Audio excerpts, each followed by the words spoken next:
예, 보신 대로 최태원 회장과 노소영 관장은 결혼 34년 만에 이혼 판결을 받았습니다. 네, 세계 이혼이라 불리는 이번 소송의 쟁점들은 무엇인지 최진영 변호사, 전수미 변호사와 함께 자세히 나눠보도록 하겠습니다. 안녕하세요. 안녕하십니까? 자, 이 노소영 관장이 원래 최태원 회장에게 요구했던 재산 분할이 거의 1조 원을 훌쩍 넘지 않았었습니까? 그런데 왜 이렇게 판결이 난 겁니까? 그렇습니다. 이혼 소송은 판결문에 한 4가지가 적시됩니다. 첫 예. 번째, 원고와 피고는 이혼하라.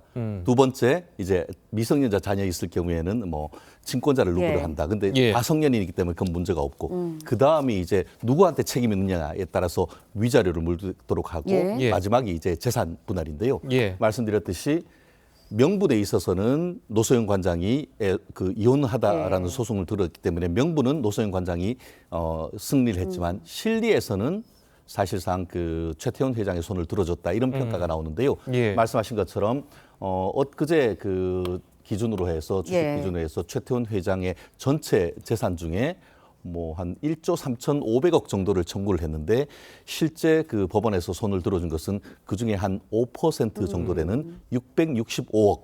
한마디로 재산 분할에 관해서는 95%의 그를 기각하고 5%만 인정했기 때문에 법원으로서는 사실상 최태원 회장의 손을 들어줬다라고 얘기를 하고 있습니다. 예. 특히 그것도 주식이 아니고 현물로 하는 현금 665억을 하라라고 했다 보니까 그런 점에 있어 가지고는 기존의 어떤 그 우리 실무에 봤을 때는 조금 독특했던 그런 판결인 것 같습니다. 네, 최 회장이 보유한 SK 주식이 650만 주인데 어제 말씀하신 것처럼 어제 기준으로 뭐 12조 원이 13조 원이 넘고 있습니다.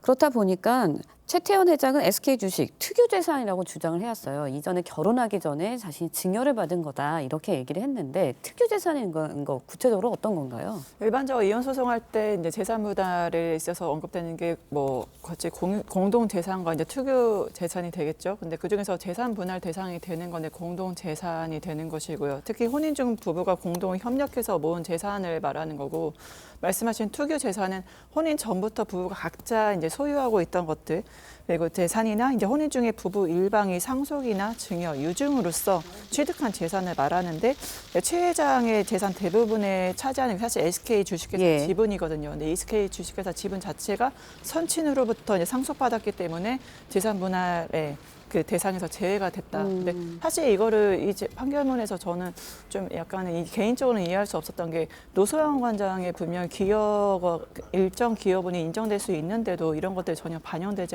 않았던 게 전 좀 의외라고 생각을 했습니다. 네, 알겠습니다. 이 법원이 어쨌든 뭐 노소영 관장의 주장을 모두 받아들였다면은 뭐 지배 구조에도 상당한 영향을 끼쳤을 텐데요. 그러면 이제 뭐 주가도 영향을 상당히 끼치지 않았을까요? 그렇습니다. 그것은 이제 SK그룹의 구조를 보면 알 수 있는데요. 실질적으로 그 지주회사가 주식회사 SK 주식회사 SK인 것이죠. 거기에서 그 대주주가 그 최태원 회장이고 그 주식회사 SK를 지주회사로 해서 SK텔레콤이나 SK 그 이노베이션을 예. 비롯해서 각종 지금 그 그룹이 있는데 지금 기존의 그 SK 그 주식회사 전체 지분 중에 한 17%에 해당하는 네. 주식을 최태원 회장이 가지고 있는데 그 중에 그 한 42%를 재산 분할로 달라라고 했으니까 네. 만약에 법원이 노소영 관장의 어떤 그 손을 들어줬다라고 할 경우에는 노소영 관장이 이 SK그룹의 2대 주주로 올라갈 네. 수 있는 그런 상황이었던 것 같습니다. 그런데 법원으로서는 그 저희가 행간의 의미를 봤을 때는 경영에 지금까지 관여했던 것은 최태원 회장인 것이고 네. 실제로 그 노소영 관장 같은 경우에는 경영에 관여하기보다는 나비 그 관장으로서의 어떤 그 다른 어떤 사회적인 역할을 했던 그런 점을 해서 주식을 나눠줄 경우에는 그와 같이 이제 지배 구조의 변경이 있으니까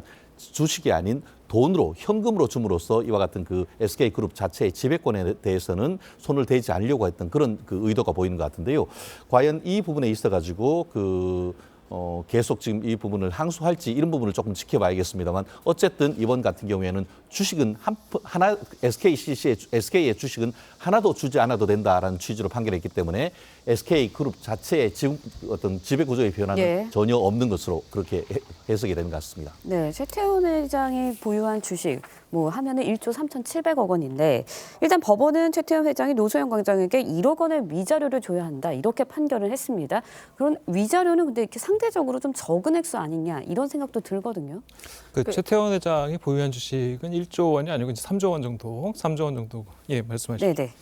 네, 아까도 제가 좀 약간 이 판결문에 문제가 있다, 아쉽다라고 말씀을 드렸는데 이제 앞에 최진영 변호사님께서 말씀하셨지만 그 SK 지배권에 대해서는 만약에 그게 지배권이 문제가 된다, 그런 정치적인 판단을 네. 만약에 해야 된다고 하면은 거기에 대해서 지분은 노소영 관장한테 넘기더라도 의결권은 최태원 회장이 그걸 가지게 해서 거기에 대한 이제 그 지배권, 이제 전체적인 회사에 대해서 운영권을 좀 우려를 피할 수 있지 않았나, 그런 방법이 있음에도 굳이 이게 지분을 넘기지 않았다는 건 저는 좀 문제가 있다고 봤고, 이제 말씀하신 사항은 1억 원 위자료 1억 원은 통상적으로 이제 우리가 그 이혼 소송을 할 때 위자료가 한 4천에서 5천만 원 정도 나오거든요. 이제 위자료 액수만을 보면 사실 네. 전체 그러니까 위자료로 받을 수 있는 전체 금액인데, 왜냐하면 위자료 자체가 어떤 혼인관계상 부정행위를 했거나 그런 행위를 했을 때 거기에 대한 정신적 손해배상이기 때문에, 그러면은 지금까지 어떤 사람은 정신적 손해배상 4천원에서 5천 받고 그 누구는 그 이상의 정말 천문학적 액수를 받는다면 거기에 있어서도 문제가 생길 수 있어서 아마 그거를 고려해서 통상적인 금액을 4천, 5천을 고려해서 최대한의 금액인 1억을 한 게 아닌가라는 생각을 했습니다. 알겠습니다. 자, 어쨌든 뭐 SK그룹이 물론 예전에 이제 빠르게 성장하는 데는 예전에 노태우 전 대통령의 힘이 있었다라는 것이 이제 상간에 돌아다니는 이제 소문이었잖아요. 자, 그런 소문에 의거를 했을 때 과연 이 위자료가 적정한 것인가라는 이제 판단도 네. 있을 수 있거든요. 그렇습니다. 사실 노소영 관장이 그 이혼 반소를 제기를 하면서 최태원 회장 주식 중에 350만 주에 대해서 재산 분할을 원인으로 해서 처분지 가처분을 했는데 법원이 그걸 받아들여줬단 말이에요. 그 말은 뭐냐면은 그 본안 소송의 승소 가능성이 상당히 있기 때문에 받아줬기 때문에 결국 이번 그 판결에서도 상당 부분 주식을 나눠줘라라고 네. 할 가능성이 예측을 했었었는데 전혀 그와 같이 그와는 달리 판단했는데요. 아시다시피 지금 SK그룹은 지금은 SK지만 옛날에 선경그룹이었고 공기업이라고 할 수 있는 한국이동통신, 지금 SK텔레콤이죠. 예. 그리고 지금 그 SK 그 이노베이션이라고 해서 석유공사 네. 유공을 다 인수를 했지 않습니까? 그중에 그렇게 해서 어떤 정권의 어떤 상당히 큰 혜택을 받았고 그 가운데 노소영 관장이 상당 부분 역할을 했는 것이 아닌가, 그런 어떤 맥락을 얘기를 했었는데 오히려 SK 같은 경우에는 꼭 그런 건 아니다. 예컨대 이제 지금 이제 그 유공 같은 경우에는 최규하 대통령 당시에 인수 네. M&A가 됐던 것이고, 또 그 한국이동통신 지금 SK텔레콤 같은 경우에는 YS 김영삼 대통령의 때 했기 때문에 직접적으로 노태우 대통령의 영예인 노소영 관장과는 직접 관련이 없다라고 했는 그 항변을 했었는데, 그런 부분이 적지 않게 어떤 이번 판결에 나타난 것이 아닌가, 그런 분석이었습니다. 알겠습니다. 자, 두 분 변호사님 말씀은 여기까지 듣겠습니다. 잘 들었습니다. 고맙습니다.